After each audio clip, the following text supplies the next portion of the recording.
Gloire du Seigneur. Je dis, on acclame très fort pour la gloire du Seigneur. Que Dieu vous bénisse. Aujourd'hui, nous sommes jeudi.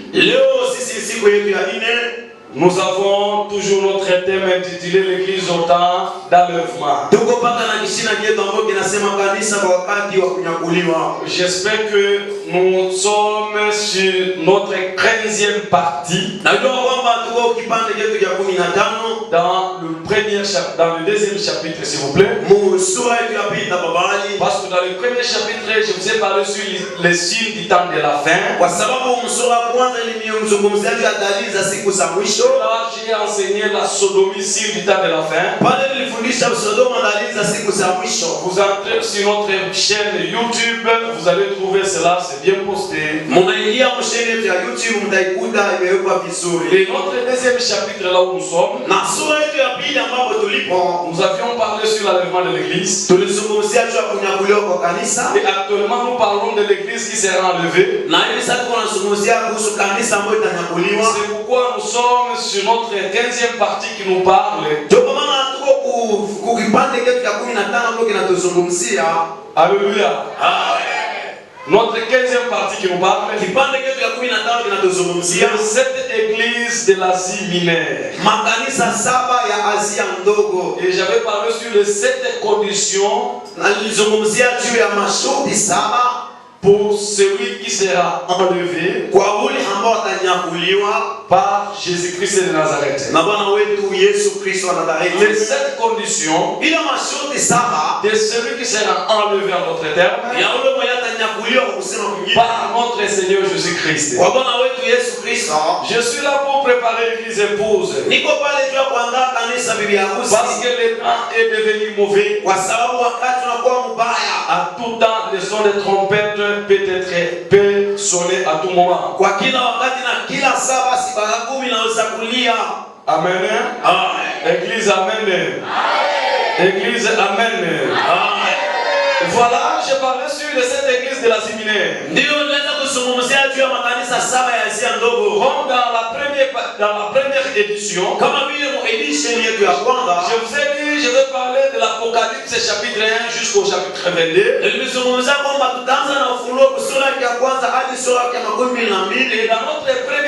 dans le premier chapitre de l'Apocalypse, je vous ai parlé sur l'œil qui les verra. N'est-ce pas? L'œil qui le verra. Deuxième chapitre. C'est là où je suis. Je parle sur les 7 églises de l'Asie mineure. Que Dieu soit loué. Et j'ai commencé avec la première église. C'est l'église d'Éphèse. Où on avait attiré la parole de Dieu, l'enseignement sur l'efficacité de l'église. Et pour que l'église retrouve pour que l'église puisse se retrouver et en connaissant aussi ce qu'il doit faire pour être enlevé. Dans l'église d'Éphèse, je vais parler pour la première des choses. La grande chose dans l'église d'Éphèse, il y avait une condition. Cette condition ne parle pas à cause d'un païen non converti. Auprès d'un païen non converti que ça lui pousse d'être converti, il le verra, c'est là avec de l'eloquence. Nous sommes en train de parler ceci à propos d'un saint qui attend le ciel. Maintenant, écoutez-moi bien. Cette église d'Éphèse, j'avais dit c'est une église qui avait débuté dans la maison afin de s'entrer même dans la salle de classe d'Éphèse. Si vous lisez dans les actes des apôtres chapitre 19 verset 9, comme il n'y a pas le lecteur, c'est fini.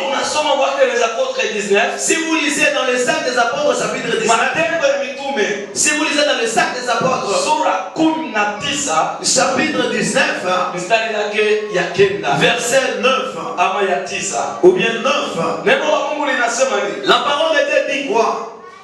Lakini wengine walikaidi, ndio wakakataa kuamini, sawa, wakitukana ile njia mbele ya makutano. Basi akaondoka, ndio akawaacha, ndio akawatenga wanafunzi, sawa, akaojiana na watu kila siku katika darasa ya mtu mmoja, jina lake Tirano. Amen. Daraja maana yake salle de classe. Voilà. Mais comme quelques-uns restaient endurcis et incrédules, lakini wengine wakaidi wakakataa kuamini, décriant devant la multitude de voix du Seigneur, wakitukana ile njia mbele ya mkutano, il se retira. Basi akaondoka akawaacha, sépara le disciple et l'enseignant chaque jour dans l'école d'un nommé Diamis. Akawatenga wanafunzi akawajioji na watu kila siku katika darasa ya mtu mmoja, jina lake Tirano. Amen. Mungu apewe sifa. Kanisa hii ilikuwa ndani ya masomo. Cette église était dans une salle de classe. Allons-y doucement. Paulo akaanza kuhubiri katika masinagogi. Paul prêchait dans des synagogues. Watu hawakupenda kusikia ile injili. Les gens ne voulaient pas écouter cet évangile. Bale bakaidi. Les gens là, les gens qui veulent à ce que la parole de Dieu soit prêchée dans leurs conditions. Comme lui il a des fonctions, comme il a la sorcellerie et son argent, que l'évangile puisse le oindre. C'est pourquoi aujourd'hui la prédication est en train de prêcher son excellence. Or l'enseignement est donné par les âmes, donc c'est donné aux âmes plutôt. Voilà, c'est vers les âmes. Ce n'est pas vers son excellence. Avant qu'il soit son excellence, il est d'abord l'âme. Si on regarde d'abord son âme, il ne regarde même pas ta valeur. Au ciel, il n'y a pas un commerçant. Au ciel, on n'identifie pas un pasteur. Abayuwake ministre, abayuwake sijui tajiri, abayuwake president, abayuwake chef de quartier, mbingu inajua tu nafsi yenye kufanya bidavani nini? Itangamia. C'est pourquoi Ezekiel 18:20 Bible inasema. C'est pourquoi dans Ezekiel chapitre 18 verset 20. Nafsi yote inayofanya dhambi itakufa. Tout homme qui pêche mourra. Ni nafsi ndio inatokelea kwa kuomeza, nafsi inatokelea kwa pasteur, inatokelea kwa apôtre, inatokelea kwa prophète, nafsi. C'est la Mungu anaangalia ni nafsi. D'abord, c'est l'âme qui devient pasteur, c'est l'âme qui devient commerçant. Premièrement, tu regardes l'âme. Il y a une personne qui Dieu va faire grâce aujourd'hui. Parce que ça fait pendant les jours successifs. Tu es en train de souffrir avec la main qui te fait mal à partir d'ici. À partir d'ici. À un certain moment, tu vois que tu écoutes comment est-ce qu'on se paralyser. Que cet esprit puisse te laisser au nom de Jésus-Christ. Et ça va fuir parce que je vois aujourd'hui la grâce et la guérison. Le problème, c'est avoir la foi. Allons-y doucement. Cette église de Fès nous avons enseigné cette chose seulement. La chose auquel les gens ne peuvent pas enseigner.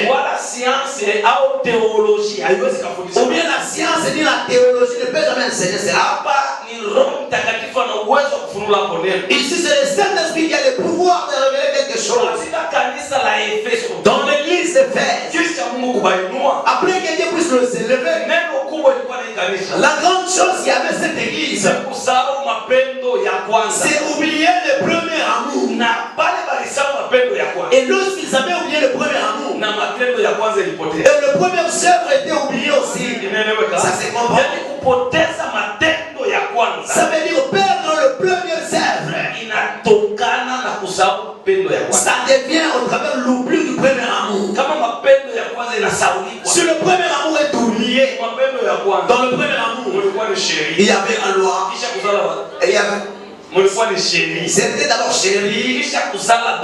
Après avoir mettre les enfants, Aujourd'hui, c'est Papa Kasonga.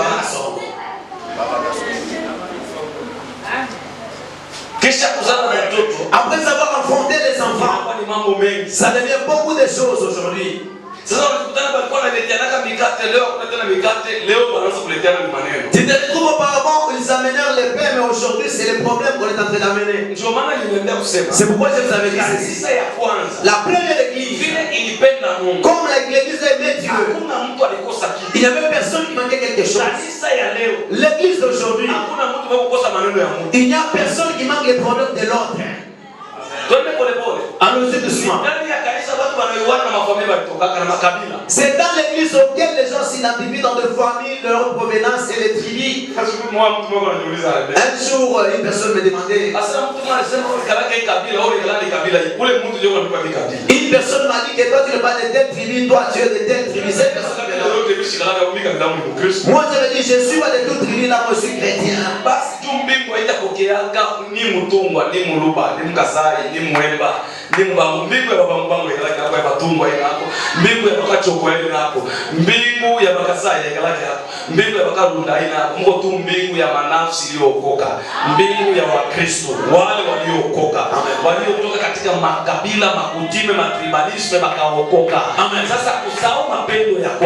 Oubliez le premier amour.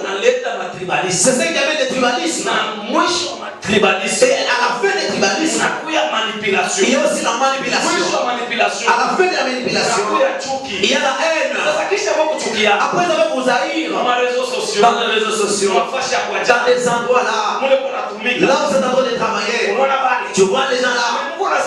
Vous vous souvenez de cette chose, que les enfants que nous accouchons, ils se dirigent avec toute tendance de tribu. C'est lui qui était en train d'aller dans le quartier, il scolalise son enfant dans l'école. Il peut faire toute mauvaise chose à tout le temps. Tu vois pas que le tribalisme ne paie pas.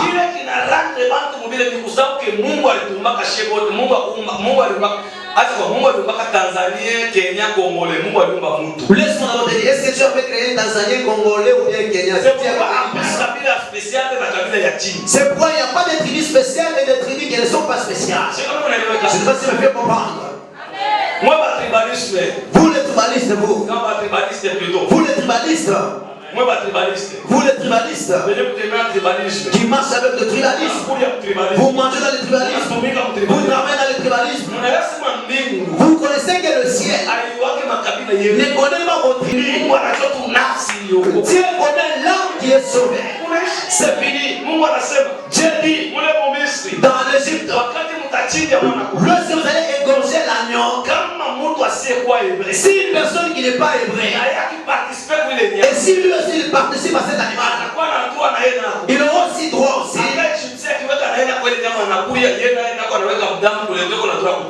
Même si l'Égyptien s'y prend les sang et il met sur le linteau, il a aussi droit de quitter l'Égypte. Il a droit de quitter. Pourquoi?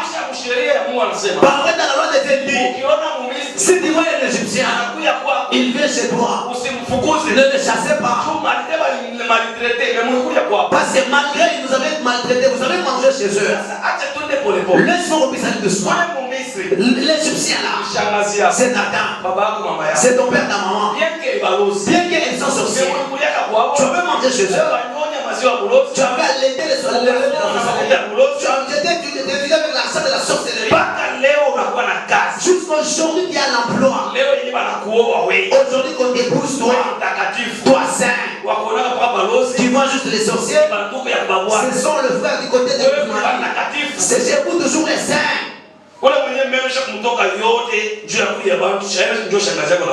Amen.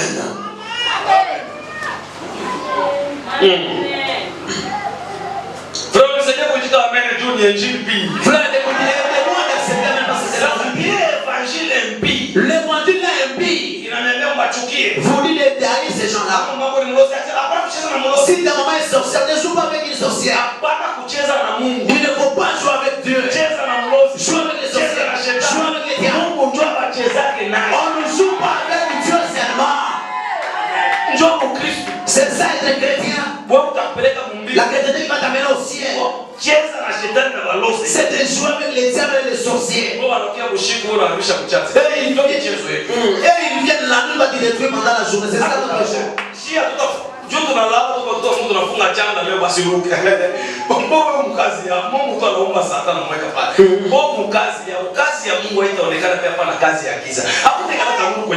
Il n'y aura jamais la manifestation de l'œuvre de Dieu là où il n'y a pas les ténèbres. Il n'y aura jamais la manifestation de la lumière là où il n'y a pas le ténèbre. Il n'y a pas la victoire sans combat. Dieu m'a dit à trop vaincu, ça veut dire que Dieu a combattu pour toi pendant longtemps. Les choses trop rasses. Tu ne décides pas avec eux. Tu attends quel ciel. Mais lorsque vous grandissez, lorsque on te faisait grandir, vous êtes en train de vivre ensemble. Vous vous aimez. Cet amour est déjà oublié à cause des petites choses seulement. Des petites choses seulement. Comme j'appelais petit corona, une petite chose. J'avais parlé d'une petite corona. Lorsque le petit corona là s'enflammait, je disais petit corona. Amen. Je croyais que le petit là viendra pour ma tête.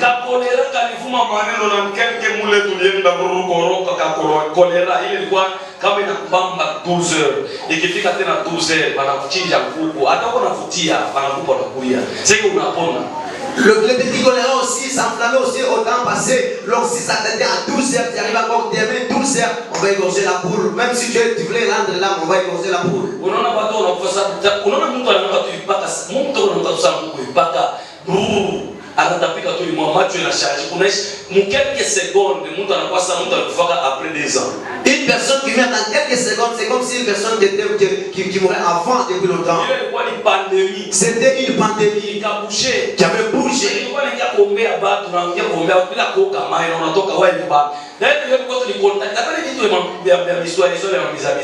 Pas les choses, c'est moquerie, les histoires. Glorifiez Dieu, Dieu existe, glorifiez Dieu. Nguvu ya kwanza ya shetani na mulozi ni intimidation. La première fois anajua sana kuintimider. Kama diable hawezi jamais kubeba kiungo na kama ya kuintimider. Vous savez la force du diable et de Satan c'est l'intimidation. Si une personne te regarde, le diable ne peut jamais prendre ta chose sans avoir t'intimider. La maladie c'est quelque chose de normal. La mort également. Ce que nous devons craindre qui n'est pas ordinaire, c'est ça Dieu. Dieu a créé sans avoir été créé. Il vit à une place inconnue. Il est extraordinaire. La personne qui bouge le monde. Pharaon qui s'est levé pour bouger le monde.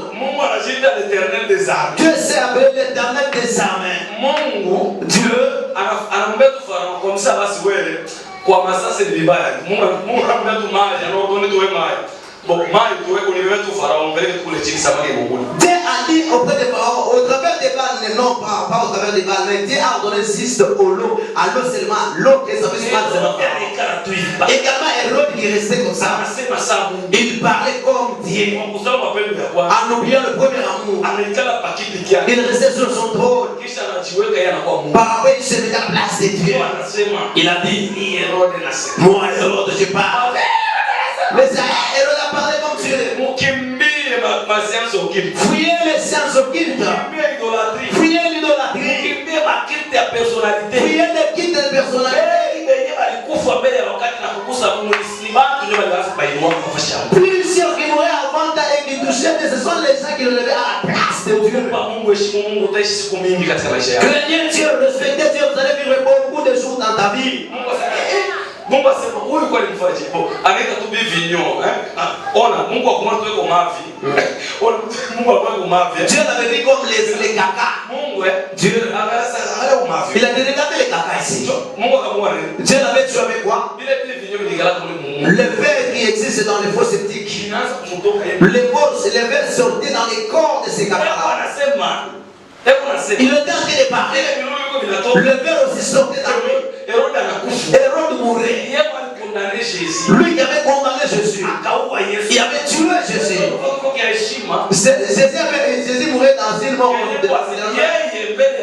Lui devant tout le monde. Il parlait de verre en train de lui sortir. Est-ce que c'est Dieu là? Tu ne peux pas les craindre. Dieu qui a créé le ciel ici. Regardez qu'il n'a pas de débit. Qu'il laisse les problèmes de la géographie. Avant la géographie, Dieu était là.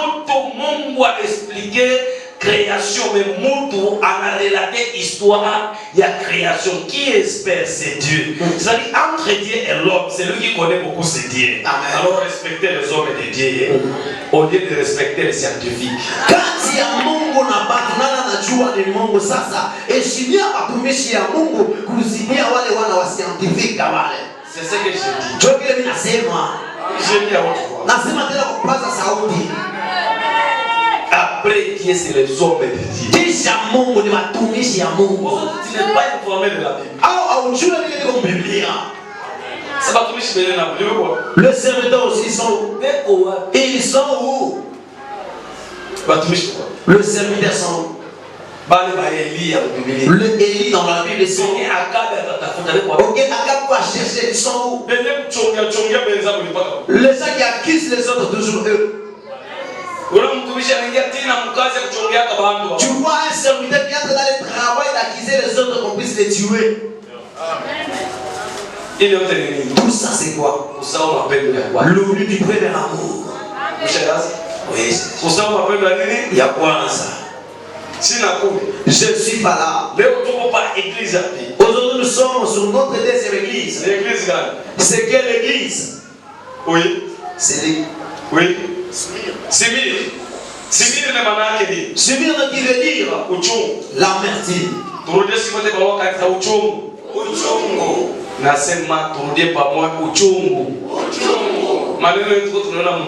Le problème que nous voyons dans les mondes, c'est les choses qui amènent l'amertume.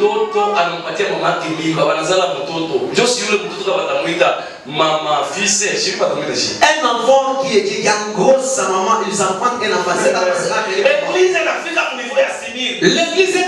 le niveau de Simir. Qui veut dire quoi? Toute nouvelle de l'amertume.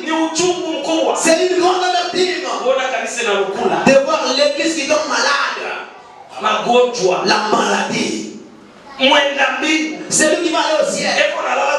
Il dort. Lorsqu'on enseigne l'avènement de Jésus, le jour de l'amertume, la première maladie de l'église, c'est qui amène l'amertume à l'église épouse.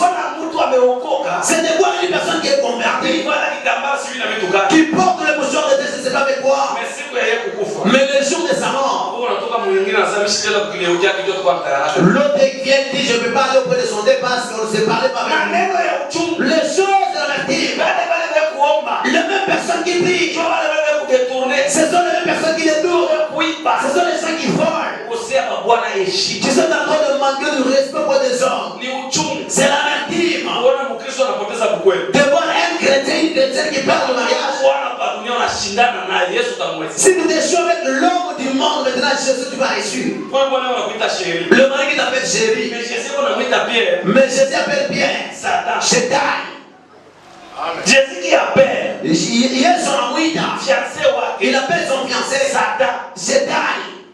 A traité fiancé comme Satan. Il traite un fiancé comme Satan. Le tel homme-là, c'est le connaisseur de l'informé qu'Hérode te cherche. Amen. Amen. Mais lui, il répond de dire allez dire à Serena, écoutez des langages là. Allez informer à Serena. Le fils de l'autre aujourd'hui, écoutez le langage. Si ton pasteur seulement, sa façon de parler est mauvaise, sa façon qu'il avait des reproches, il n'a pas du respect. Maintenant Jésus, tu vas le rester au ciel, ou bien dans le règne de Mila, sur cette terre. Toi qui aimes être dorloté, est-ce que tu vas réussir au ciel? Amen. L'amertume, Simir, l'église de Smyrne, c'est une ville. Cette ville qui veut dire l'amertume, c'est à la place là où il y avait la souffrance, là où il y avait de l'amertume. Donc l'amertume qui est passée même. L'église. L'église parvient même d'être construite dans Sinir. Pour ne pas entrer dans les histoires théologiques. Que je puisse aller vers le message pour montrer la place de l'église aujourd'hui. Kanisa est arrivé dans le niveau de Sinir. L'église amène l'amertume dans les familles. L'église amène l'amertume. Parce que c'est l'église. De famille d'autrui. J'ai vu le prophète qui dit Dieu est en train de me dire comme ça vivre-toi seul. Dieu est en train de dire ton enfant était sorcier. Chassez lui dans ma maison. Lui dit qu'il a mis la sorcellerie. Il dit il craignait la sorcellerie. L'amertume. Il est pasteur. Lui le pasteur. Il n'est pas à mesure. Il chasse la femme. Un apôtre qui divorce. Un prophète qui divorce. Il répudie la femme à cause de la sorcellerie.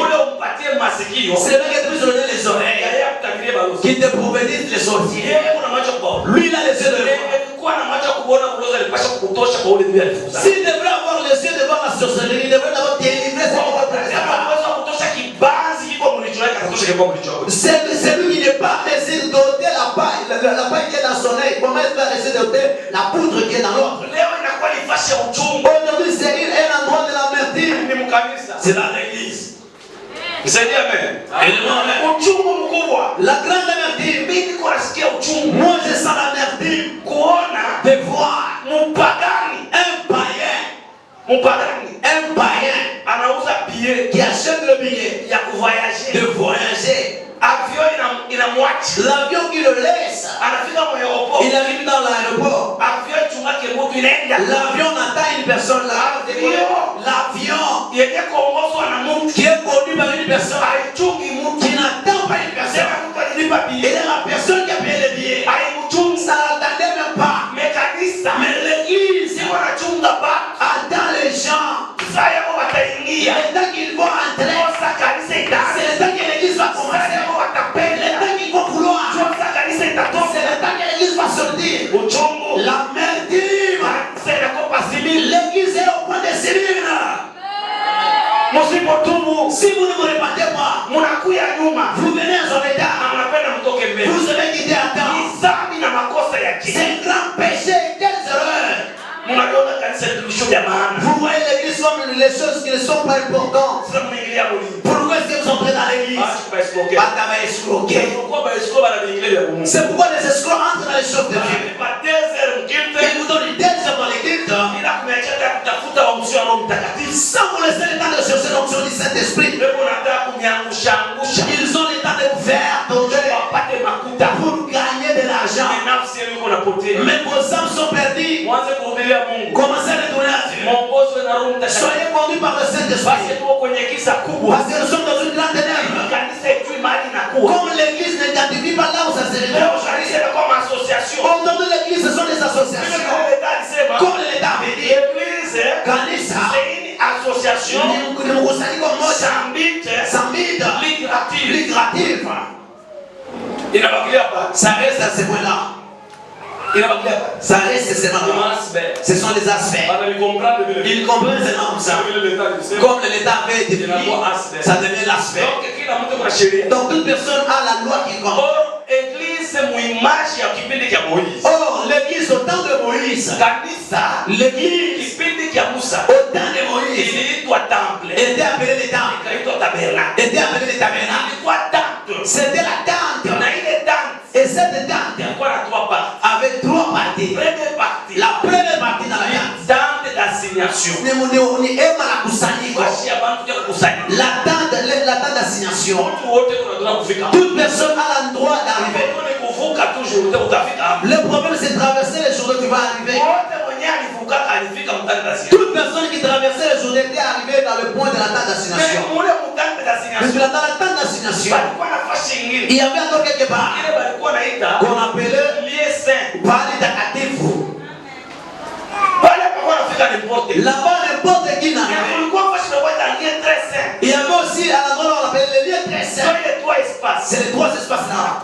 Je comprends que de Noé. Pour que les gens puissent sortir, qu'ils puissent fuir, le Dieu demandait qu'on puisse construire l'arche. Cette arche avait 3 parties. La place des animaux, les animaux impies et les animaux pires. Les lions et les éléphants tous là-bas. Mais dans l'arche de Noé, dès que les lions peuvent entrer, ils ne peuvent pas manger l'antilope. Parce qu'il y a Yacham là. L'enfant de Noé est là. Dans la surveillance, il y a des limites. À la place des lions, c'est là-bas. À la place aussi de l'antilope, c'est de l'autre côté. Ils ne peuvent pas, on ne peut pas les mélanger, ils peuvent se manger.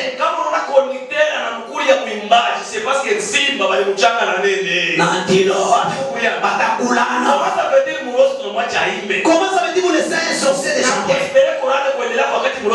Et qu'on puisse continuer, qu'on puisse espérer à la continuité de la chorale tant qu'un sorcier d'arrêter de chanter. C'est la merde. Par Machumba, mais pas Zimir. Amen. Ce sont des sorciers qui ont des fonctions dans l'église. Les sorciers qui ont de bons français là.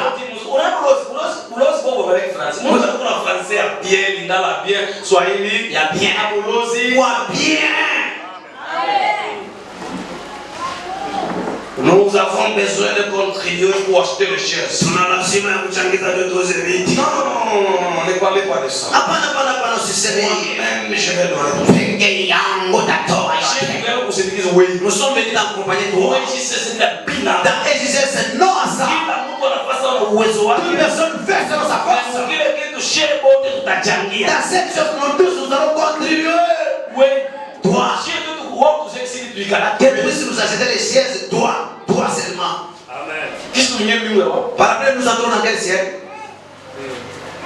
Kanisa moya mwana pita hapa kama ni ma 2000 ans kupanda papa moya yako natoa siri ya biaje. Une église dans des années passées 2000, un papa qui offrait je sais pas combien. Et puis kama natoka au voyage, il faut passer on mbeba na kitabu, on mbeba na sakoshi. Et puis s'il veut du voyage, et puis s'il retourne dans le voyage, il est passé en train de récupérer le sac pour l'amener à la maison. Il l'amène à la maison. On ne peut pas toucher ses papas. La prophétie avant de parler à propos de ses papas, il faut tamiser la prédication pour ne pas toucher ses papas. L'éléphant qui se conduit dans les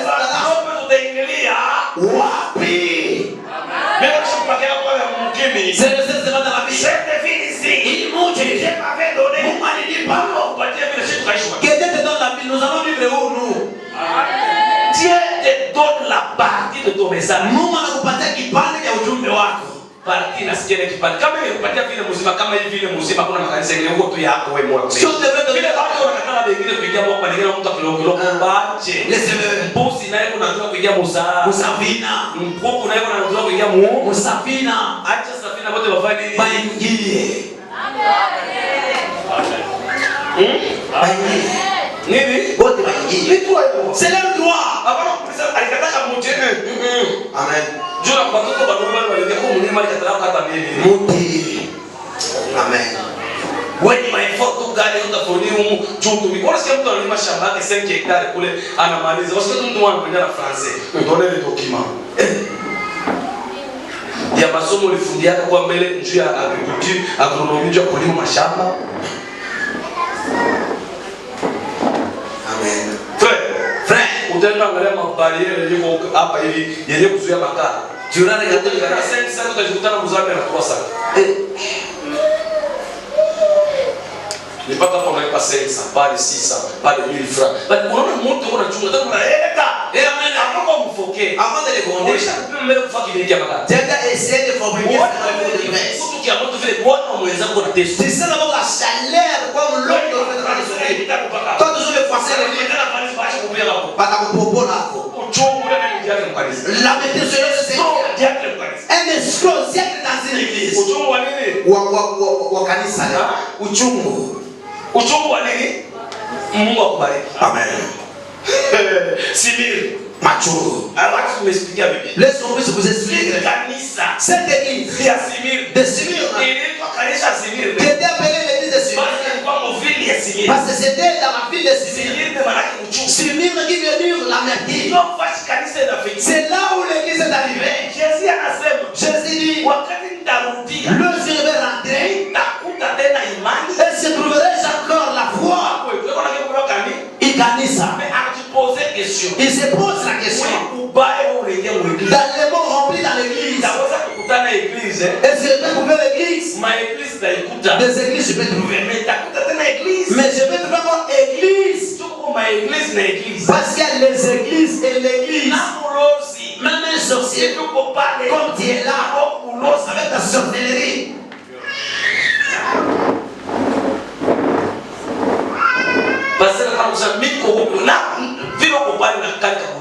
Comme si elle avait la sorcellerie là.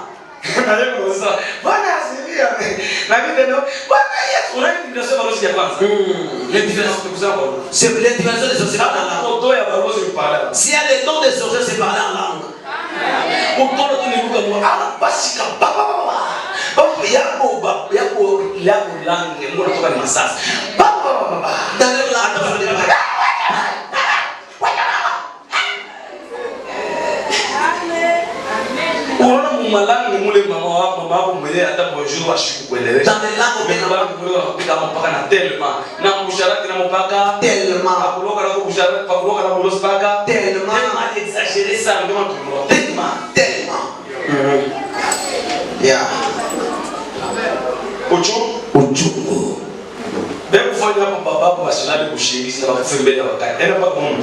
Les gens qui font ce que les papas ne puissent pas dormir et qu'ils puissent mourir avant, n'est-ce pas, c'est vous qui êtes dans des 4 heures.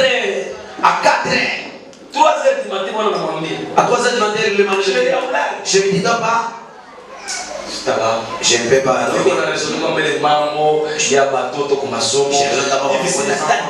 Je ne vais pas 10 francs. 3 heures du matin. Il a fait à 5 heures. Je suis arrivé à 5 heures du matin.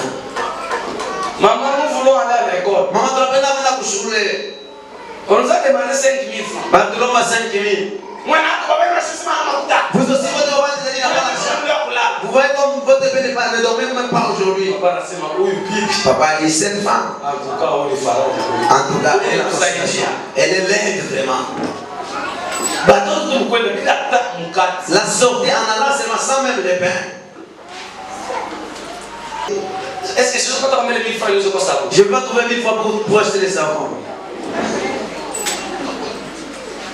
Regardez comme c'est ça la sorcellerie. Ton ami, il ajoute des charges, il a encore d'autres charges.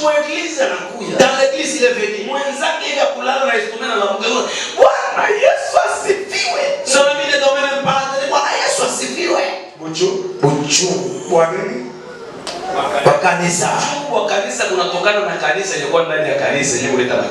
L'amertume de l'église devient au travers de l'église qui est dans l'église qui amène l'amertume à l'église.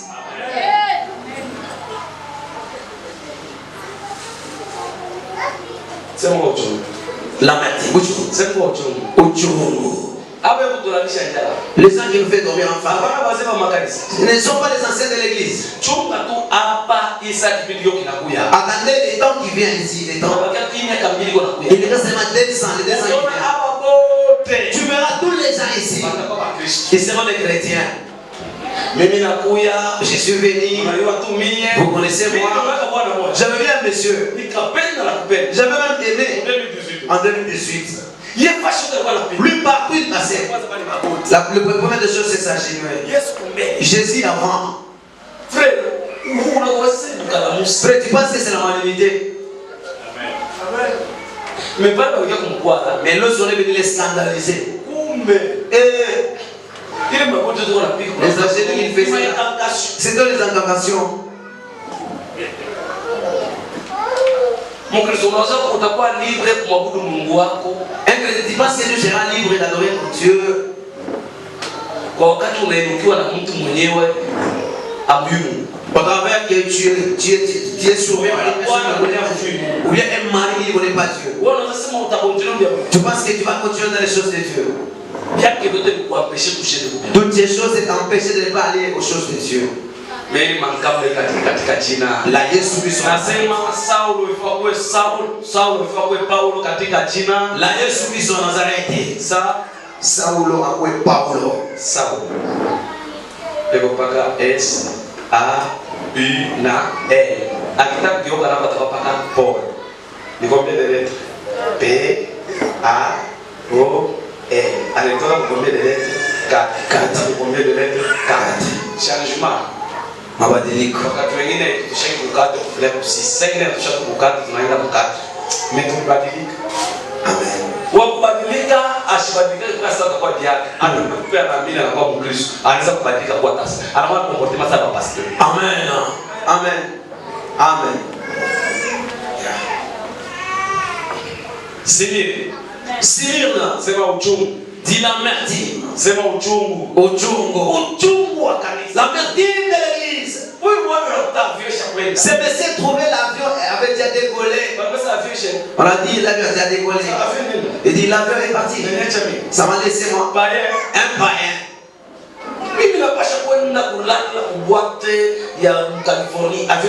Moi je dois aller passer dans la boîte de Californie. Comment est-ce que l'avion va aller?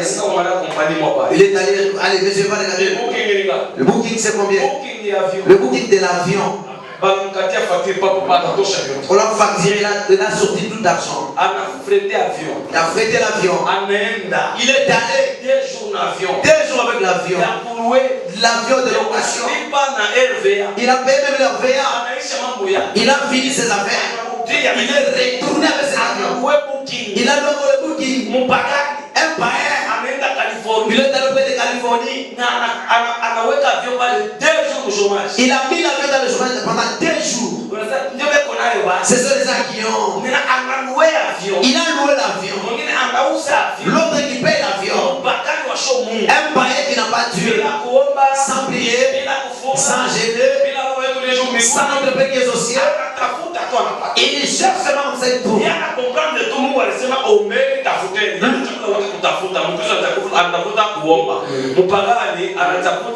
Anabeba ile andiko ya tafuteni mutapata. Mkristo anatafuta ile andiko ombeni mutapewa. Sasa depuis uomba ushakupewa. Wewe wakupata shakuona. Wewe wakupewa au uone bashakupatia. Amen.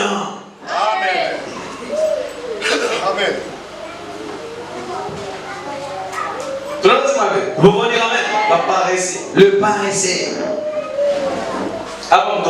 Ici dans le monde des confirmés. Un païen qui appelait le pasteur. Venez ici. Toute personne le sait. Chaque pasteur. Une personne m'avait choisi. Au pasteur, on doit déclarer d'abord le pasteur. Toi aussi, tu es sélectionné. J'ai dit, mon tout pas mon pareil. Mon pareil.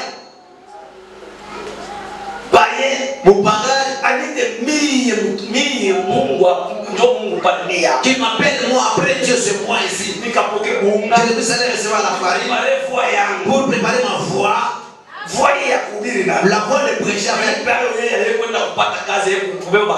Qu'elle puisse lui donner pour lui pour qu'il puisse trouver le travail d'aller prendre les épines. J'ai pris le pasteur là. Je suis allé avec lui dans mon champ. Il est arrivé, il était hiver. Mon côté mine, mon côté mon fou qu'on a là, on a mis, on a trouvé la fille pour le téléphone à $200. C'est sa personne. J'ai dit d'abord, quel tu veux te balancer? Parfois le païen nous domine. Ça moi le païen m'a dit d'avoir là. Et il intimide le pasteur fait. N'a pas on a dit chaque fois tu vas ça il fait. J'attends la bénédiction de Dieu. Tes bénédictions. Prends là-haut à ce qu'il y a qu'il vive. Prends la boule, mets dans la bouche. Maintenant toi,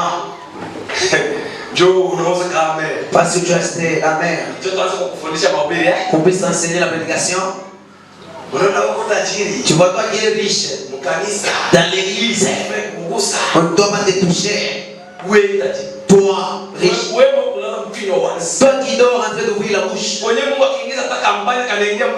Là où tu es pénétré, même c'est dans les dans ton ventre, toi riche. tajiri ni mtu mwenye na roho wa Mungu. Tajiri ni mtu mwenye na uzima wa milele. Tajiri ni mtu aliyeokoka. Mwenye na nguvu za kimungu. C'est lui qui a la force divine dans lui. Usitishwe.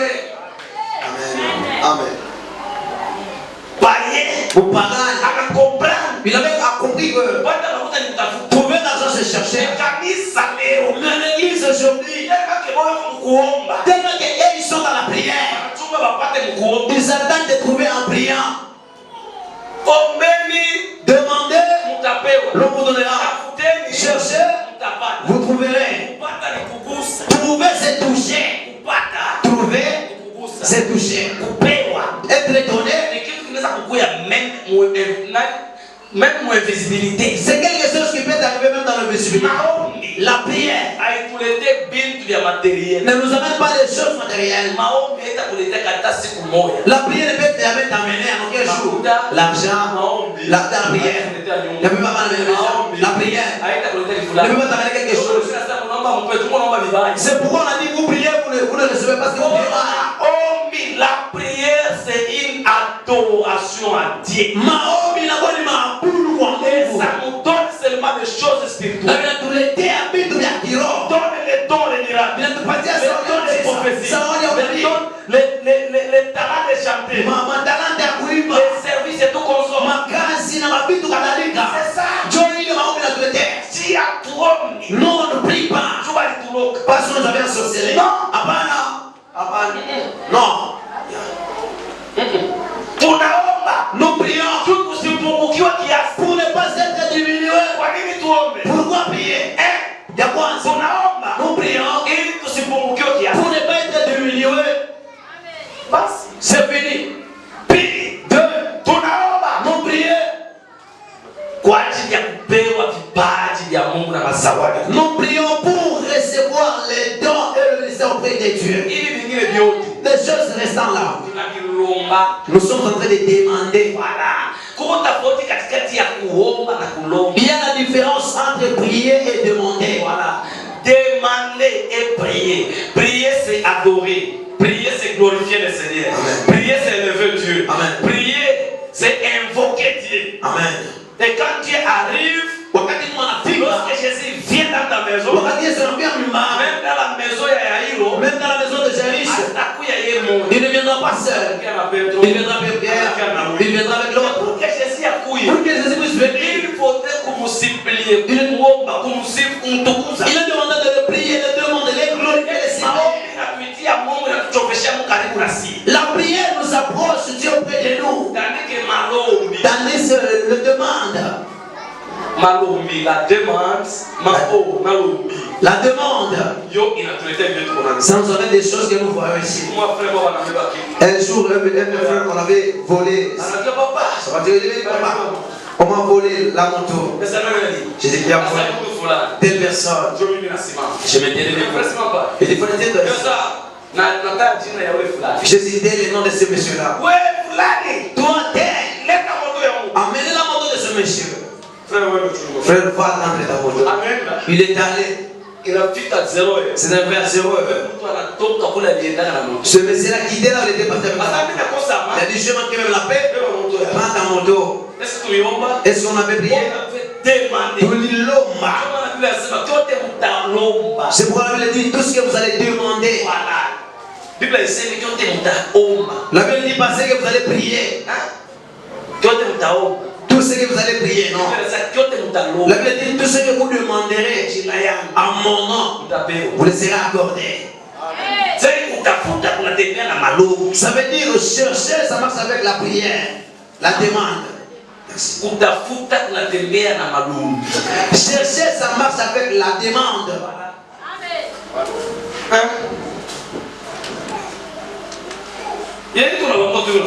Tu dis seulement quand Stéphane, Mia, moi ici, au nom de Jésus-Christ, je veux que tu sois mon mari. Le matin, je vais courtiser moi. Tu vois, les sorciers ne disent pas. C'est implorer les choses spirituelles. C'est se connecter avec la personne que tu appelles. Tandis que la demande, c'est une simple déclaration. ne vous sème à tout. C'est pas amen. Amen. C'est pas amen. Amen. C'est pourquoi les autres que vous voyez, le bail que je le payais, et c'était pour dire mes enfants, ils sont en train de saluer la maison. Au lieu de s'irriter contre le bailleur, je leur ai dit, on insulté mes enfants à cause de cette maison. Par là, j'avais contourné. Je regardais au ciel. Par là, j'avais dit, dans 3 mois, mon bien c'est date. Je vais construire la maison comme ta tienne. Sans avoir sans. Comme j'avais demandé. Voilà. J'avais demandé. Dieu m'avait accordé. Après 3 mois, je l'avais appelé, viens et vois.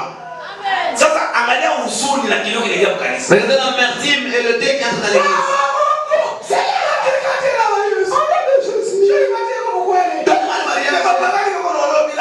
Mais les païens sont mariés sans être demandés, sans prier.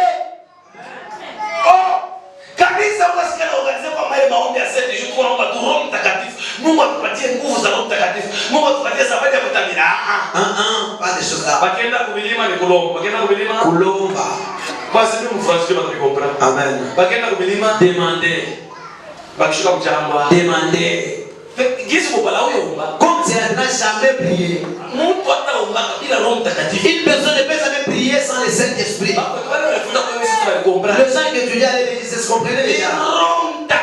C'est le Saint-Esprit qui est en train de prier pour nous. C'est lui qui connaît prier dans nous. Toi, tu n'as pas le Saint-Esprit. Toi, tu as les insignes. Tu as les caronières, les vols, les publicités. Où est-ce que tu avais prié? C'est pourquoi je vous ai dit, la maison de Dieu qui est appelée le temple, c'est le temple qui prie dans le temple. Ne savez-vous pas de corps et le temple du Saint-Esprit? Sans le Saint-Esprit. C'est pourquoi exactement Dieu charnel. C'est lui qui est charnel, il ira dans le ciel céleste, le ciel spirituel. Atalomba.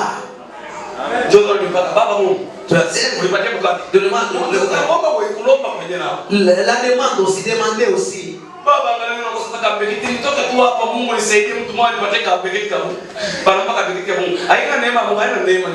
C'est pas la grâce, c'est souffrir. Si Dieu te donne les sauts de la farine, si tu te donnes la farine, tu vas débloquer, ouvrir ton intelligence pour savoir comment est-ce qu'on cultive, pour avoir les champs, pour avoir même des minoteries. Je ne suis pas là. Nous sommes arrivés. C'est au travers de la médite. Dans l'église aujourd'hui, c'est toujours Jésus.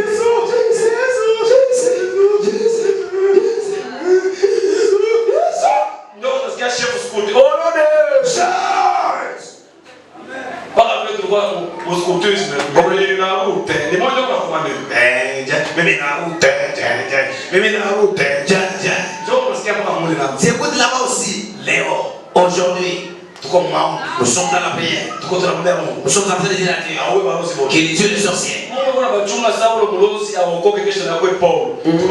Qu'on puisse tuer tout le monde. Commencez à taper les machines. Écoutez leur dit. Enfin, ils prennent même les calibres de tous, les autres de machettes. Vous n'avez pas de délivrance. Ils commençaient juste à vous faire voir même l'essence. Aujourd'hui, la délivrance avec les serpents. L'embêtement de l'église. Pourquoi les gens acceptent de telles choses? Pas pour mettre en manger, pour avoir de l'argent, pour avoir des maisons. La Bible dit, tu peux t'enseigner au travers de ce figuier. Le figuier est là, qui produisait les fruits. Ça n'empêchait pas au figuier qui ne produisait pas de ne pas vivre. Amen. Lui, il produisait des fruits. L'autre figuier ne produisait même pas. Celui-ci était à l'aise à son temps. L'autre aussi à l'aise aussi à son temps. Mais tous avaient de la valeur. Regardez celui qui avait des fruits. On est allé les couper en devenant même le feu. L'autre qui ne produisait même pas les fruits, il ne voyageait même ilikuwa kivuli cha mtumishi wa neno wa Mungu. Mtumishi anasema hapa usiukate kwa niongezee tena bulongo mboleo haina kuleta kichakachaka kutoka kwa mashine kwa wapi kuna wao bulongo hapa. Amen. Mungu Yesu anasema niongezee tu bulongo niongezee tu bulongo zaidi ukachipuka tena utosha matunda. Ule mti vile ulikuwa kivuli cha mtumishi. Comme cet arbre était l'ombre de l'homme de Dieu.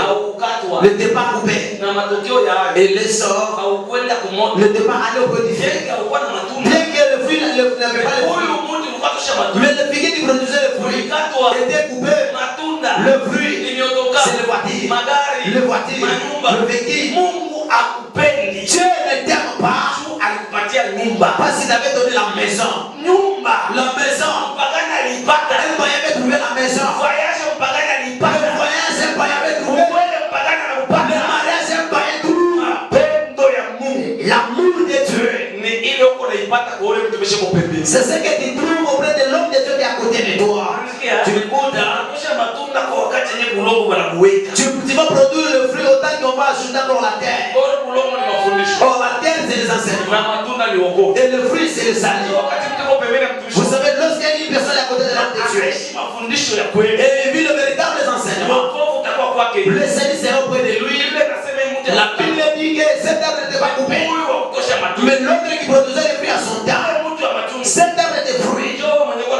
C'est celui qui est de véhicule, de maison, dans les vols, dans le publicité, dans le détournement. Des choses là, tiens le bonheur des choses. Après demain tu vas dans l'étape du fait être consommé. C'est le temps de donner ta vie à Jésus. C'est le temps de se repentir. C'est le temps de connaître Dieu. Il y a le temps que cet arbre sera connu et reconnu. Parce que toute personne avait pris ce fruit pour manger. Il y aura aussi le temps que cet arbre va entrer dans les feux, qu'une personne ne peut pas encore connaître cet arbre. Le fruit de tes enseignements, le fruit de ton ministère, le fruit de ton travail. C'est bien les gens te connaissent. Mais dans les temps de feu, ils ne peuvent pas encore te reconnaître. Si c'est toi qui avais produit des fruits, c'est le temps de se répandre. Mieux vaut de manquer de choses comme Lazare, mais de ne pas manquer le royaume de Dieu. Et tu n'auras pas le royaume de Dieu tant que tu n'es pas côté d'un serviteur. Tu ne seras jamais converti tant que tu n'es pas côté d'un serviteur qui est converti.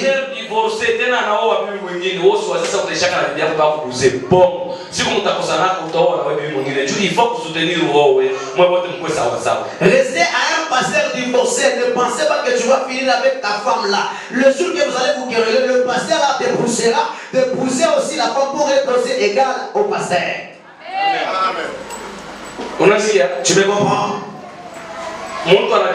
La personne qui divorce, on refuse qu'il puisse pas épouser. Lui il divorce. Il aime épouser. Non, tu vois cette femme, la femme on travaille quoi? Les enfants aussi. Si ces choses là étaient fausses,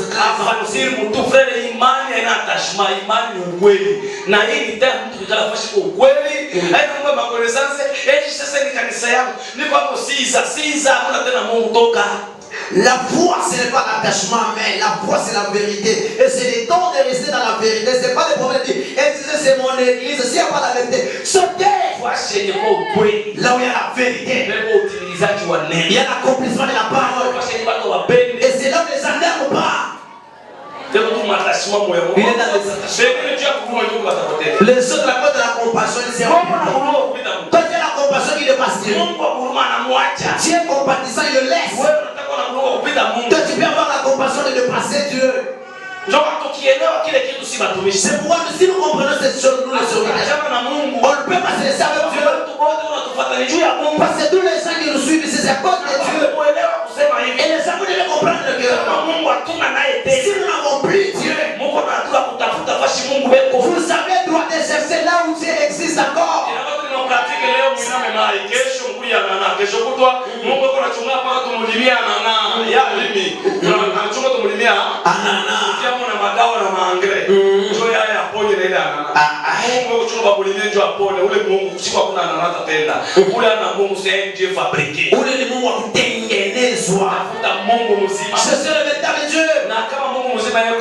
Et si le Dieu vivant est là, Là où il y en a, on va te dire d'arrêter et abandonner la pierre, abandonner le péché. Ici, je suis en train de faire le théâtre.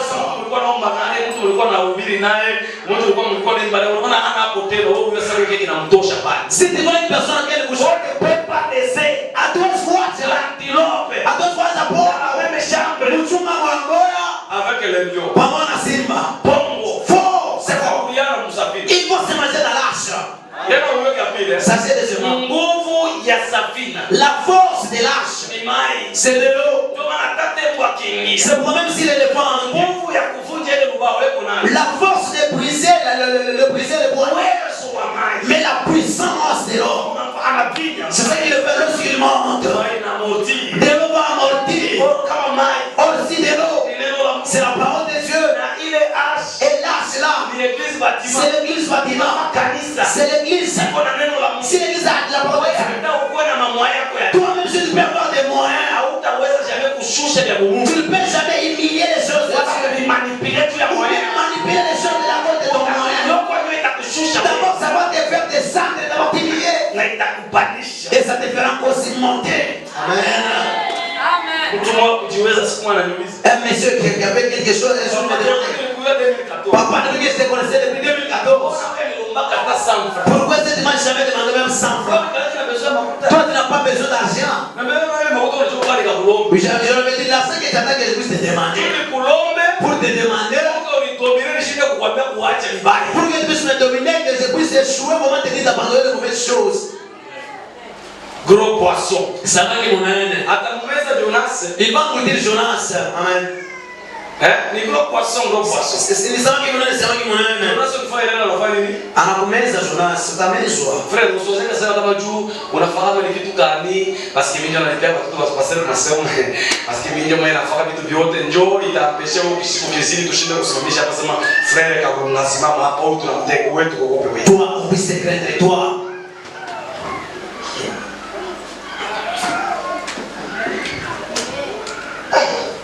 Oui, toi.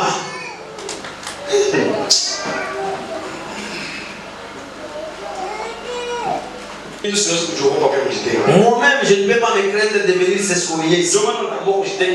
C'est pourquoi j'ai juste très bien de m'éloigner avec le péché. Pour ne pas venir aussi s'escouiller ici. Qu'on puisse laisser seulement les pénicides. Qu'on puisse laisser toi d'aller se rejoindre avec les pénicides et tu retournes encore ici. Non, parce que je suis directeur, je suis chef, je suis ingénieur, Ça c'est dans le monde. Ce n'est pas ici. L'amertume. Tellement que ce papa offrait beaucoup. Dieu est allé inspirer un enfant. L'intendant des armées a dit, toi les sirènes que tu as, amenez ça ici. Et répands-toi aujourd'hui. Moi Dieu, je vais te pardonner. Le pasteur est déjà soulevé au niveau des cieux. Il soulève cet enfant. Le protocole est laissé. Jetez cet enfant dehors. On commence à réprimander l'esprit impie. Il ne peut pas pouvoir masquer le papa de Dieu. Cet esprit de chasser les risques dans l'église. Réprimandez cet esprit. En réprimandant l'esprit, ils étaient en train de réprimander Dieu. Sœur, tu as un rendez-vous avec les frères. Tu pars dans la voiture, il y a le besoin de c'est Dieu qui t'appelle de ne pas aller faire les pénicités.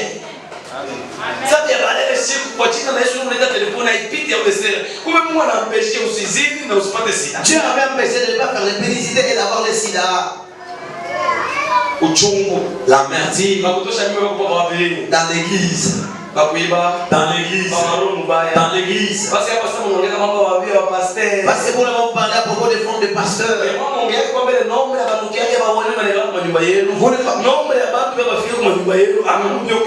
Vous ne parlez pas à propos de cela. Amen.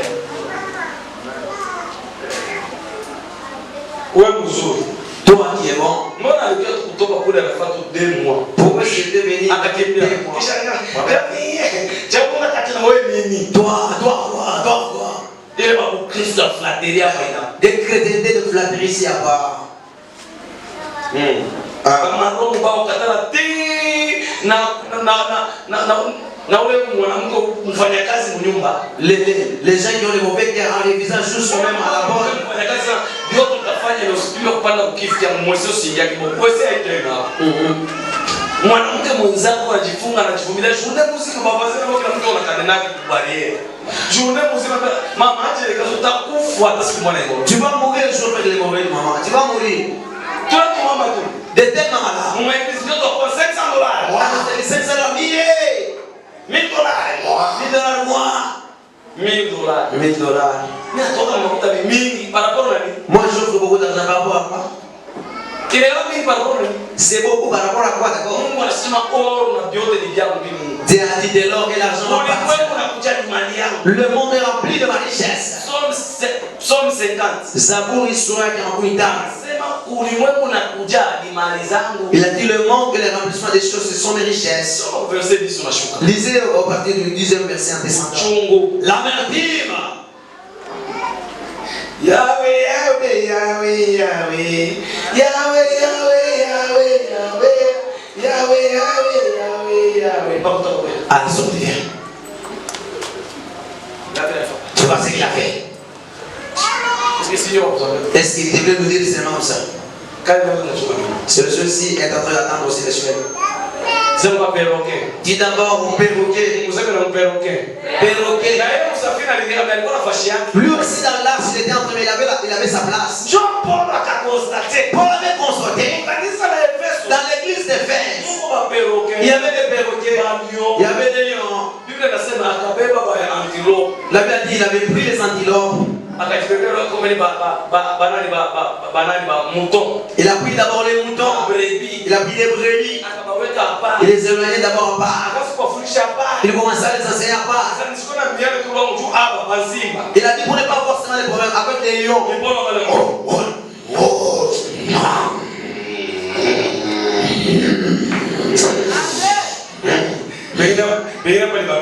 Les autres sont des bifs.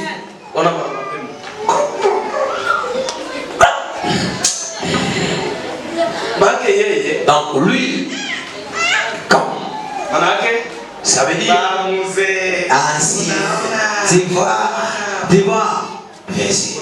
Celui-là c'est un ancien. Moi je ne vais pas commencer à venir les problèmes pour cet ancien. Quand cogné.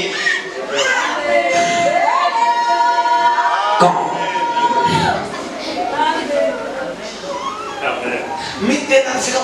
moi encore, quand papa dit qu'elle est à côté, arrivé chez papa encore moi, si oui, je ne paie pas. Tu connais bien que perroquet. Amen. Ils ont aussi leur chambre. Si vous le laissez en désordre, si la personne commence, maman viens. C'est là-bas. Tu devrais d'abord le demander. Pourquoi est-ce que tu n'as pas expliquer chez toi? Les autres qui n'arrivent pas auprès de toi, chez toi, la soeur les demander seulement. C'est le moment de se demander. C'est moi la soeur. Attendez-moi d'abord, aujourd'hui je vais parler de la soeur. Demandez d'abord la culotte qui est tapée pour l'enfant. Hakuna. Hakuna.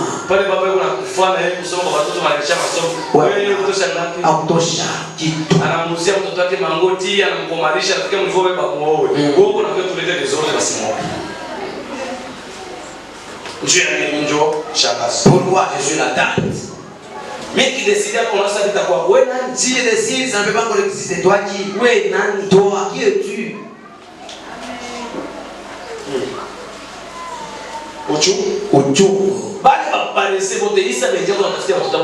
Le paresseux là, le temps que les gens sont en train de chercher l'argent, la vie pour ses enfants, toi tu n'aimes pas. Tu attends les jours de la mort de ton enfant. Toi, reste seulement. Nous attendons seulement les jours de la mort de notre grand-mère. Quelle attend seulement? Quelle attend quoi? La femme, toi qui? La femme. Ton mari va mourir avant son mari. Tu verras des choses que tu programmais avant.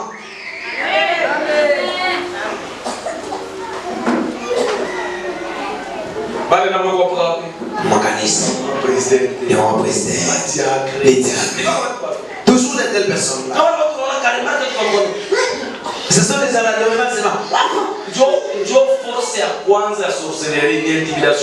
La première force de la sorcellerie, c'est l'intimidation de pleurer.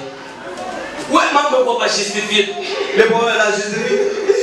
Il est fait pour y toquer au nom de Jésus-Christ de Nazareth. Recevez au nom de Jésus.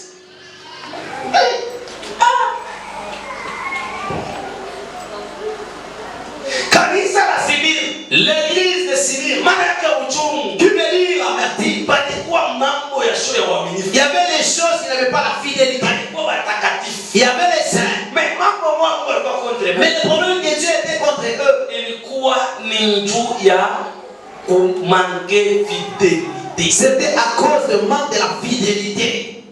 Apocalypse chapitre 2. Ufunuo sura ya pili. C'est là où nous sommes. Verset 8. Mstari wa 8 à 11. hadi 11. Niko na neno moja. J'ai quelque chose. Moja tu. Quelque chose. Dès verset 8 à 11. Oui. Toutefois. Oui. Na kwa malaika. Dès 8. Dès 8. Okay. Voilà. Apocalypse chapitre 2 verset 8. Ufunuo sura ya pili mstari wa 8. Écrit à l'ange de l'église de Smyrne. Na kwa malaika wa kanisa lililoko Smirna andika. Dit le premier et le dernier. Haya ndiyo maneno yeye aliye wa kwanza na wa mwisho. Celui qui était mort et qui est revenu à la vie. Aliyekuwa amekufa kisha akawa hai. Je connais ta tribulation. Naijua ziki yako. Ta pauvreté. Na umaskini wako. Bien que tu sois riche. Lakini utajiri. Les calomnies de la part de ceux qui se disent juifs. Najua na matukano ya hao wasemao ya kuwa ni Wayahudi. Wayahudi wasi kuchambula. Et ne le sont pas. Nao sio. Mais qui sont une synagogue de Satan. Bali ni synagogue la Shetani. Ne crains pas. Usiogope. Ce que tu vas souffrir. Mambo yatakao kupata. Ne crains pas. Usiogope. Ce que tu vas souffrir. Mambo yatakayo kupata. Voici. Tazama. Le diable jettera quelques-uns de vous en prison. Huyo ibilisi atawatupa baadhi yenu gerezani. Baba gani baba watoto en prison? Satan afunga bakri. Bakristo. Batakati. Batakati.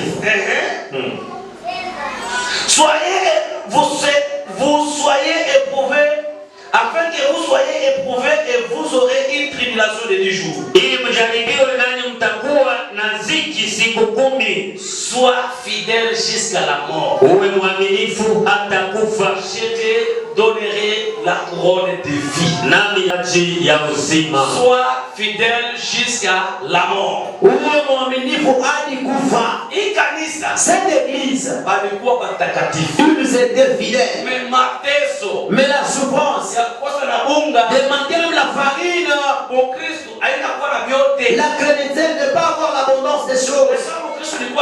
Et si la chrétienté c'est avoir l'abondance des choses, ça veut dire savoir le bonheur aussi que la souffrance.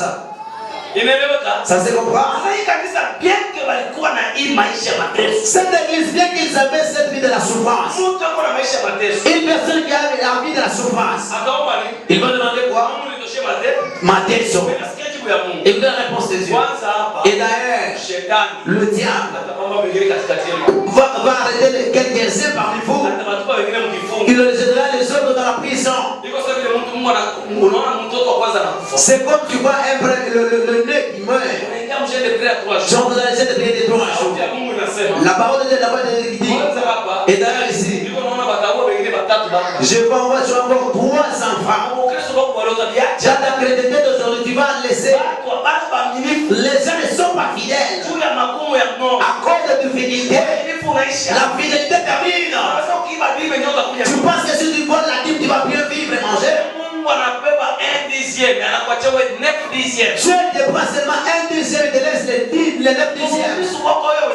Dans ta chrétienté, tu n'as jamais reçu d'arrêt. Et le prédicateur du diable refuse que la dîme mafundisho wewe kama ni ya mashetani. Si tu vois les tels enseignements, ça bien ce sont les enseignements diaboliques. Baraka ya Mkristo ni katika kutoa. La bénédiction d'un chrétien c'est en offrant. Tu hata mchanga kwa kuweza kupanda sana ni kutosha. Même dans les jardins, pour bien être monté, c'est offrir. Kwanza Mungu mwenyewe uko unamfuata jua kupate wewe alitosha. Et d'ailleurs, le Dieu qui était en train de suivre pour t'avoir, il avait offert. Amen. Amen. Sasa hii kanisa mwenye mateso. Cette église, il y avait la souffrance. Mungu anasema. Dieu a dit, Shetani. le diable, Atakaye physiquement. il viendra physiquement au Atakaye kama mbali. Il viendra dans les gens. Nous sommes de tels services. Satan. Le diable, il est dans le travail. Ce qui fait, c'est plusieurs choses de parler la vérité secrète. C'est ça la première force du diable. C'est intimidé par la prison. Nekutisha na vifungo. C'est pas toi le bien. Les Paul. À toutes les c'était leur place, là où ils mangèrent les choses. Maintenant, les gens d'aujourd'hui, c'est les cartes de visite. C'est pourquoi tu voyais les changements de l'évangile. La sagesse, vous savez. La sagesse n'exclut pas la vérité. Parce que la sagesse c'est la vérité. Et qui m'a eu un joke Wendy. Il jetterait quelques-uns dans la prison. La prison de travail sans être payé. La prison de trop manger sans être rassasié. La prison de beaucoup étudier sans travailler. Le diable mettra quelques éléments dans la prison pour nous être tentés pendant 10 jours. Si ça allait passer 2 jours, c'est là le plus pour Dieu. Oh, si tu fais 10, l'addition n'est pas exclue. Amen.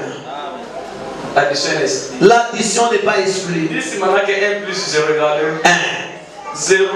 C'est pour lui. Qui veut dire c'est une vie qui vit. Une personne qui est dans 0. Il est dans 0, c'est lorsqu'il ne connaît pas la parole de Dieu. C'est lorsqu'il est dans le péché. Il est dans la vie de la souffrance. Dans la vie de la pierre et la vide. Il est vide. S'il a maintenant 1, ça veut dire qu'il a Jésus. C'est lui qui a la parole de Dieu. Si la tentation va aller jusqu'au 10 jours, ça signifie il y a d'autres souffrances qu'on menait lorsqu'on était païen. Aussi dans la chrétienté, ça peut nous arriver pour nous payer la dette. Toi dans le paganisme, tu ne peux pas laisser le mari d'autrui. Tu penses que à d'autres moments Dieu te fait te faire pénétrer dans la tentation. Ton mari seulement le publicité. C'est pas quelque chose d'abandonner Jésus. Parce que lui il est impuni. Parce qu'il n'est pas encore converti. Toutes les choses que tu mets, il faut comprendre cela. Toi d'abord, c'est vous qui écoutez. Tu n'écoutais pas tes parents. Aujourd'hui tu enfantes les enfants qui ne te comprennent jamais. D'autres choses. Comprends que c'est la tentation. Ce n'est pas ton droit. C'est Dieu en train de payer ce que tu as fait. Si David sera prêt de prendre le fond d'autrui, même si tu puisses gêner payer, nous être pardonnés, le pardon, c'est son droit. Mais subir la mort de cet enfant, c'est la pénition de David. Chaque péché on avait fait, nous sommes pardonnés. Mais il y a des choses que nous sommes en train de faire.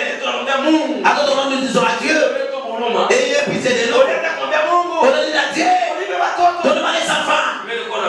Avant de vérifier le nombre des avortements, comme nous les autres, nous devons dire merci Dieu. Même si tu dois en famille, dis merci Dieu. Même si tu m'as dit merci Dieu. Parce qu'il y a beaucoup de choses faites. Dans lequel nous étions païens, mais pour le moment, nous sommes sauvés. À d'autres moments, nous vivons comme la tentation, c'est là. Amen. Maintenant, dis-moi toi, on t'insulte. Paul n'a pas encore compris. Il lapidait les gens qui étaient seuls. Lorsqu'il est apôtre, Marie Boué. Il y a combien? Voilà. Amen. Alikomprendre que ilikuwa nisha kutangazo yeye ndani ya mpaka 10 jours. Il a même compris que celui-là, la tentation, il va m'amener dans les 10 jours. J'avais lapidé dans 0. Lorsque j'ai un aussi. Parce que le premier c'est Jésus. Et depuis nous on croit ça. Lorsque j'avais commencé, lui il était. Et pour terminer avec toi, il est là. Amen. Dis d'abord à Jésus qu'il t'ait aidé. Ça c'est bien. Comme nous les autres.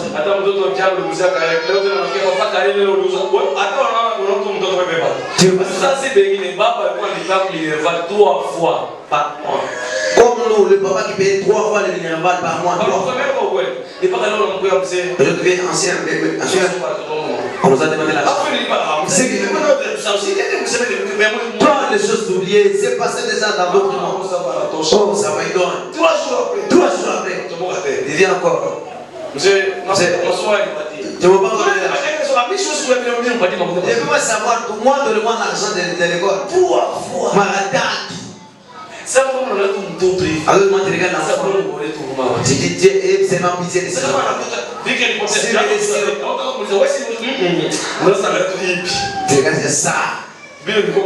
C'est que tu es dans 0. Ici aussi, il y a 1. Je commence à subir.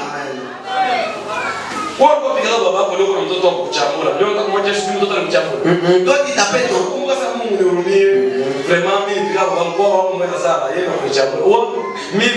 bon, auprès de mon père, je l'ai tapé.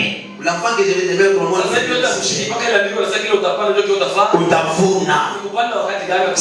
nous sommes en train de semer à quel temps et nous récoltons à quel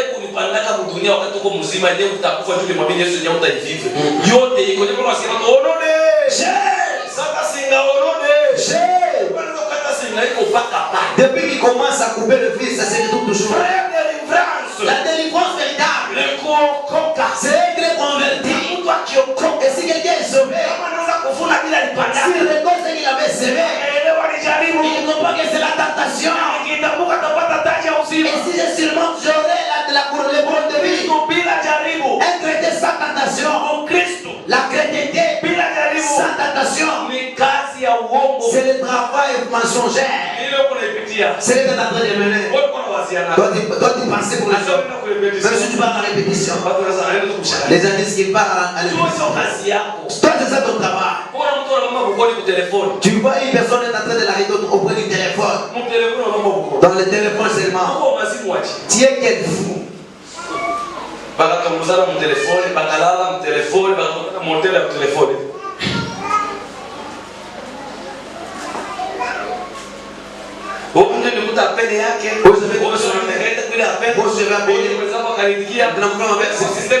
Tu vois, il y a le système.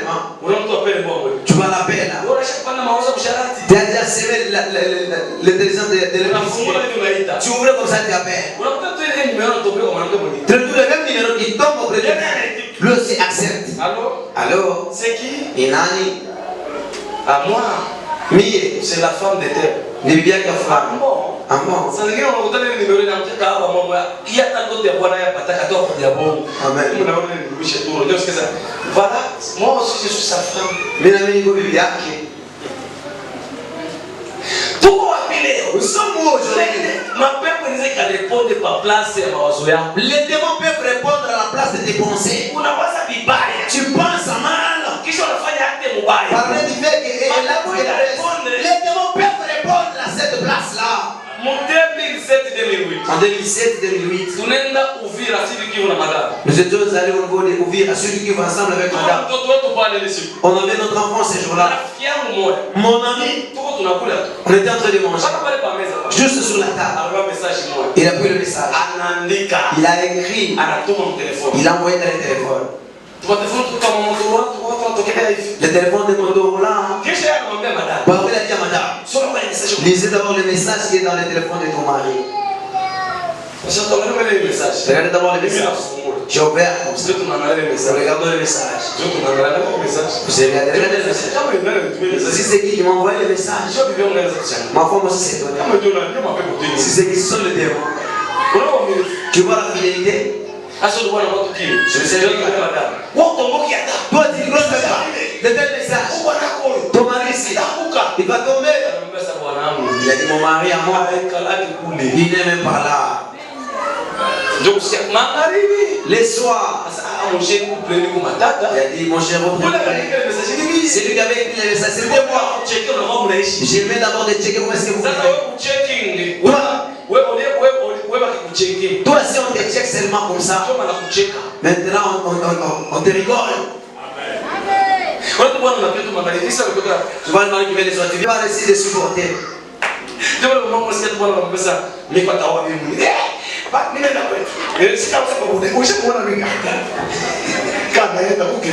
Amen.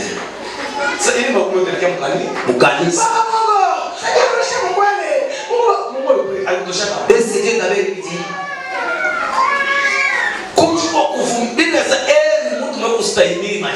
La Bible dit, heureux la personne qui supporte la tentation.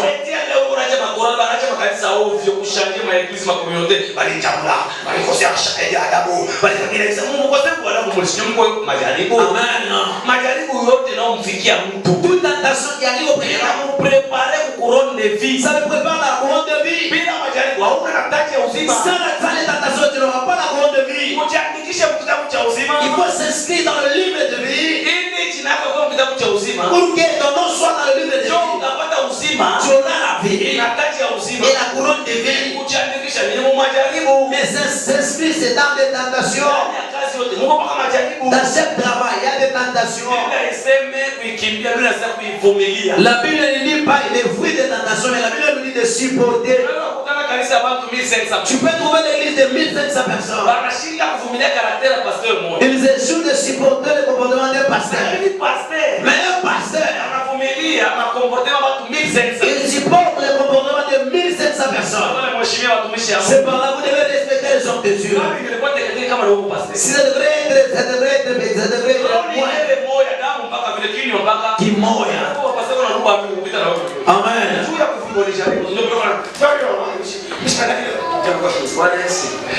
Basi mama unaona ndio ile basi papa unaona ndio unaweza kupanga na mabega. Amen.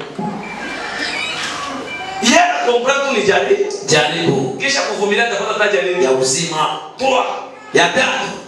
Hii kanisa hii, cette église malgré uchungu, ijapokuwa wanati balivumilia. Ils avaient supporté. 3 ya 4. L'église de Pergame. Kanisa Pergame. Nasema hii kanisa ya Sibiri inatufundisha la fidélité. J'ai dit cette église de Sibiri nous enseigne la fidélité. Et la fidélité marche avec quoi? Na uaminifu unatembea na nini? La tolérance. La patience. Uvumilivu. Amen. Mtu mwenye kuwa mwaminifu. La personne qui est patient. Ni mvumilivu. Il supporte aussi. Ni mvumilivu. Il est patient. Hata kutosha nyuma na kulijali vumilia. Même te faire sortir en retard, c'est une tentation. C'est ça que tu auras.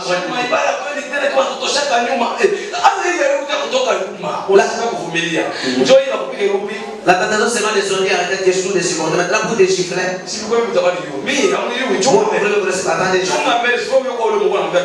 Attendez d'abord, il faut connaître d'abord celui qui te dit attends d'abord. Tu dis attends d'abord, lui n'attend jamais, c'est la tête de toi dans par terre.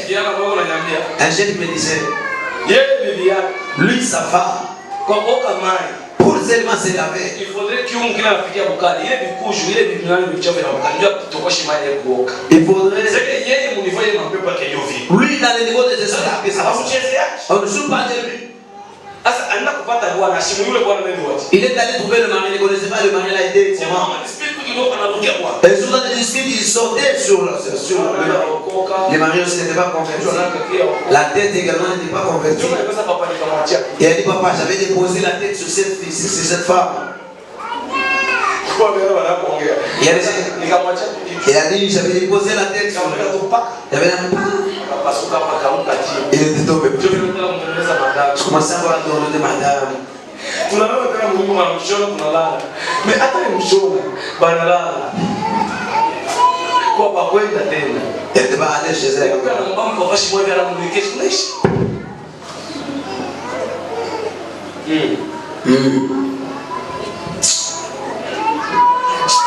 Kusumila ukimwona nikasulia msitaka. Je vais pas venir. Njoo wewe mtu nabii. Toi, il y a pas ici. Kanisa Simiri. L'église de Simir. Tunamu église. Tu vas la personne dans l'église.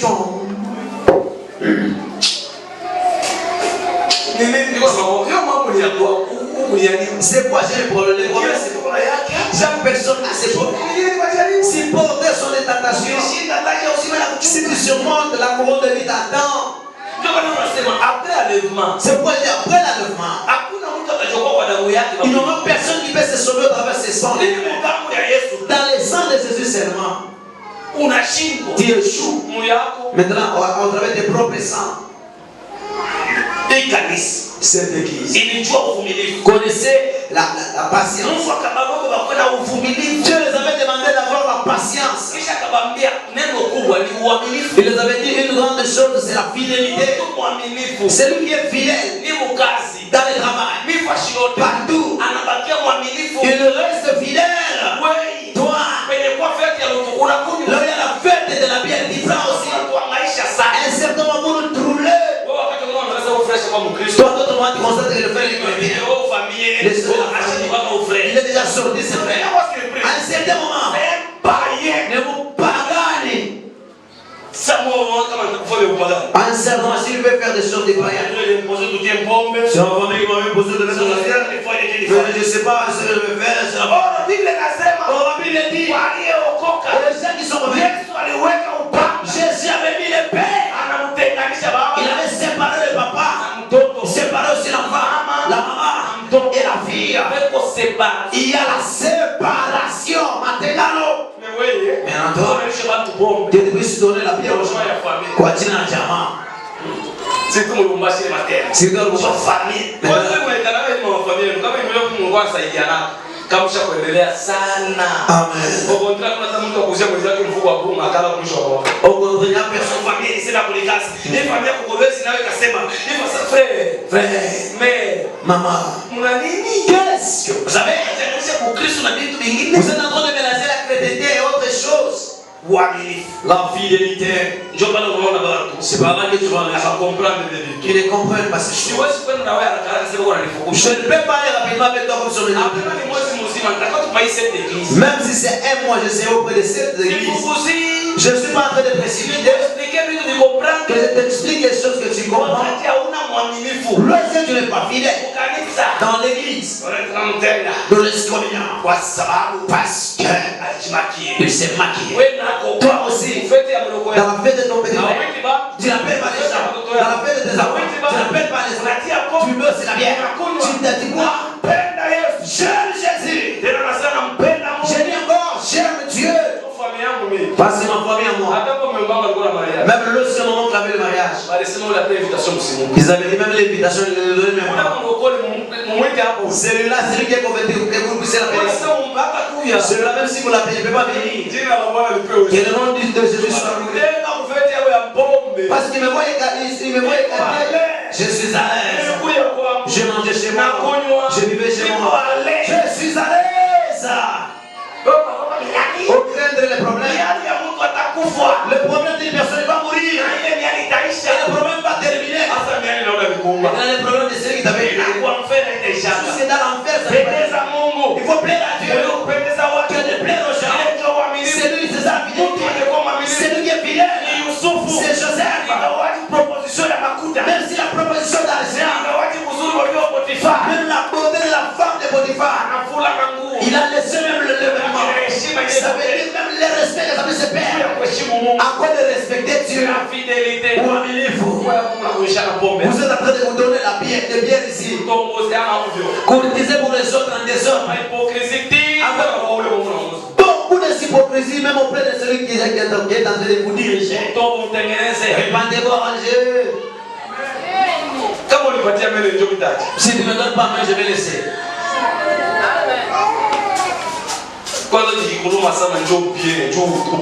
Et elle dit que les chocs c'est bien pour les malades.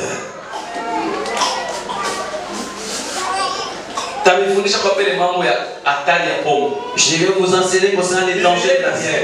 La Bible dit, ne touchez pas. Biblia tena inasema, La Bible dit encore, usionje. n'écoutez pas. Biblia inasema, Encore la Bible dit, usiuziane. n'achetez pas pour les hommes. Biblia inasema, La Bible dit, usiketi kwa ile meza. ne restez même pas sur cette table. Là on est en train de prendre la bière. C'est dans Matthieu chapitre 24. Descendez au niveau des 44. Il a dit qui est serviteur fidèle, qui donnera à ses brebis la nourriture au temps convenable. Enfin il dit, celui qui n'est pas fidèle, il va se mettre à la place, à la table des prostituées. Il va boire et s'enivrer ensemble avec eux. Il faut oublier que le Seigneur le plaît pour faire aujourd'hui la fête des chrétiens. Le païen nous impose de bien rentrer. La malédiction. La malédiction. Je vous ai entré dans beaucoup de fêtes. Dans des villes différentes. J'ai trouvé des fêtes des chrétiens. Même l'odeur ne peut pas les faire. Que Dieu. Église à Pergame. L'église de Pergame. Pergame. Qui veut dire, qui signifie fortifier. Il est kutia nguvu. Fortifier. Kutia nguvu. Mais maneno kubwa mwa kanisa. Mais les grandes choses dans cette église de Pergame, ce que Dieu était contre, c'est l'attachement à la doctrine de Balaam. Ni kuambatana na mafundisho ya Balama. L'attachement à la doctrine de Balaam. Kuambatana na mafundisho ya msingi ya Balama. Ecuménisme. L'écuménisme. Jésus viendra prendre l'église. Mais aujourd'hui, l'écuménisme de l'église. Je me demande s'il y a combien d'églises.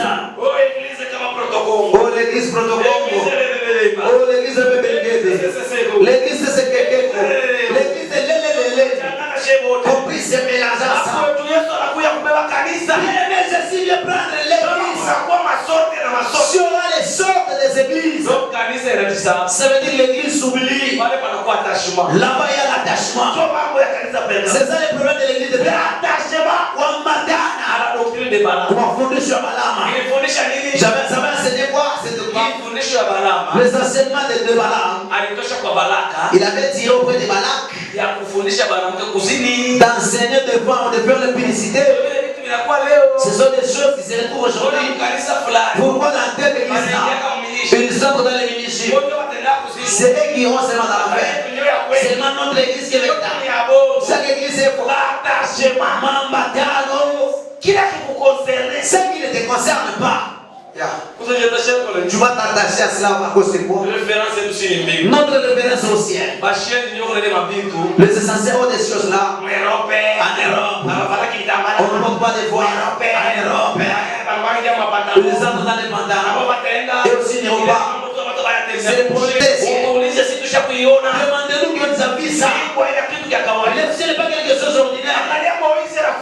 Regardez Moïse, ami de Dieu. La personne qui faisait le miracle. Encore de la colère. De prendre la colère, gloire de Dieu. Dieu avait laissé de mourir sur des montagnes comme l'animal. Les dieux là, qui avaient fait sortir 600 000 hommes. Il les avait exterminés tous dans le désert. Dans les 600 000, il a pris seulement 2 personnes. Il le faisait entrer dans Canaan. Aujourd'hui, ça est appelé. Également le ciel. Même si 3 personnes y a, le ciel du chef est là. Le ciel n'est pas besoin de se faire. C'est le temps d'arranger. On a la bataille dans la nuit. La doctrine de Balaam. Ma fondation de Balaam. De le bénir de la prostitution. Le Dieu, ça te pousse même l'odeur. Toi, maman, regarde le venin qui sont verts. Par exemple, tu prends même le venin ici pour pas. Quel VS?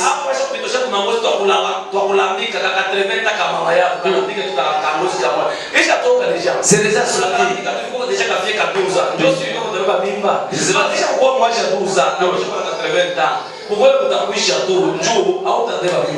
Amen.